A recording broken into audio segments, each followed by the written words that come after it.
后来，这个泰鲁国火车会发生这么严重的死伤，都是有一台工程车出雷铁基路顶。负责工程设计甲建造的联合大地工程顾问公司，嘛互点名有疏失。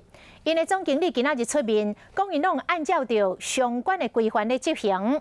伊嘛真意外，明明都接到代替停工的通知，为什么动工还阁有人伫咧工地咧？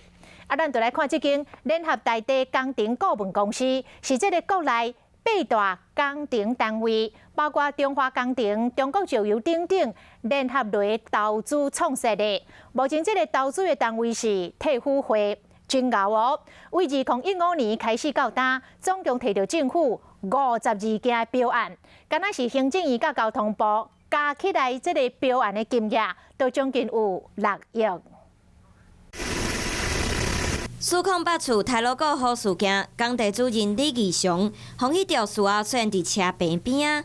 负责工程案的设计建造单位联合大地工程顾问公司，一直到事后第5天才头一摆公开说明。我们公司跟各位都一样，对发生这么严重的、这么惨重的一个意外事件，我们是非常的哀痛。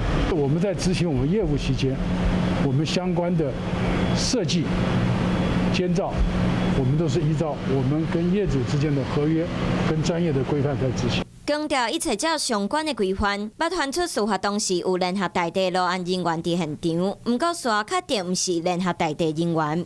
这项铁路行车安全改善6年计划车棚防护设施工程建造单位联合大地证实，伫4月初1接到代替停工的通知。不过挂名工地主任的负责人李义雄，却伫4月初2出现伫现场。李义雄马上表出违法兼任工地主任，阁是安怎通过联合大地审查？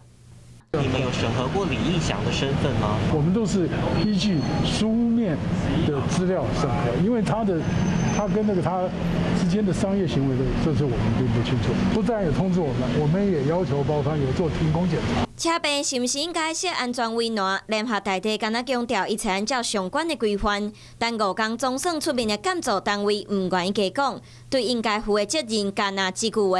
站在我们的立场，我觉得我们都是依约在办。